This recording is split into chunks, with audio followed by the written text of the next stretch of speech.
Okay, my new favorite fabric pattern is one I just made up called Extract Primary Problem, and I'm so excited about this thing.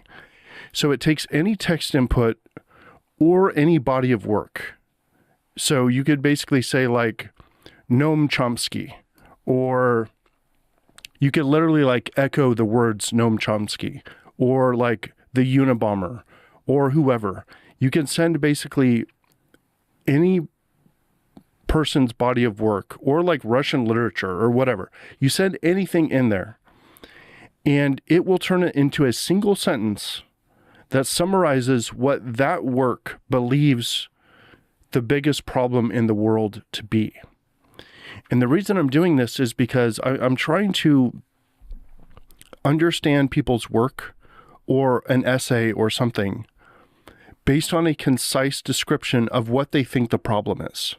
I think this is a very powerful way to see the world, is to understand what do they think the biggest issue is that we need to solve.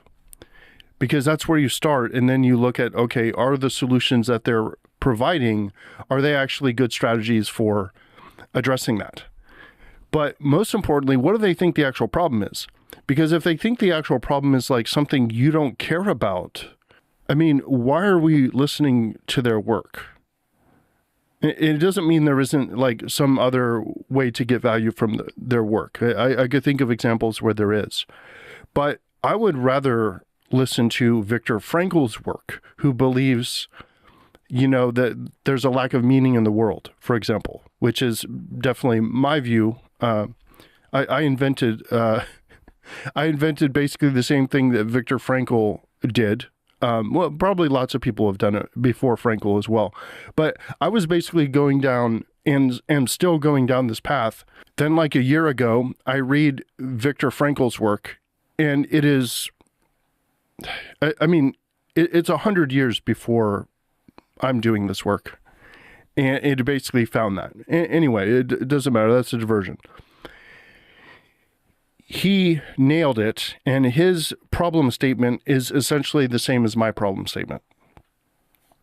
So it raises the question of like, okay, for a given person who's producing value and work in the world, what do they believe the problem is? So that's what this particular pattern does.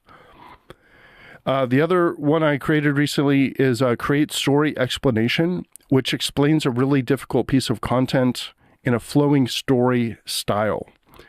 So it basically is like, okay, so they believe this, which means this, and a few facets of what they believe that is this here and also this here, which means this part here. And the reason this is important is because of this. So it turns it into a story-based, conversation-based explanation of the topic, as opposed to like Extract Wisdom, which just like, lists it out in a very clear and concise way, but it's still kind of science-y or scientific like oriented, as opposed to like story and conversation oriented. So I really like this one as well. Highly recommend everyone check out the We've Been Lied to About Work essay that I put out last week. Getting a lot of positive feedback around that, so appreciate that. Security. Researchers have discovered a SQL injection vulnerability in a critical air transport security system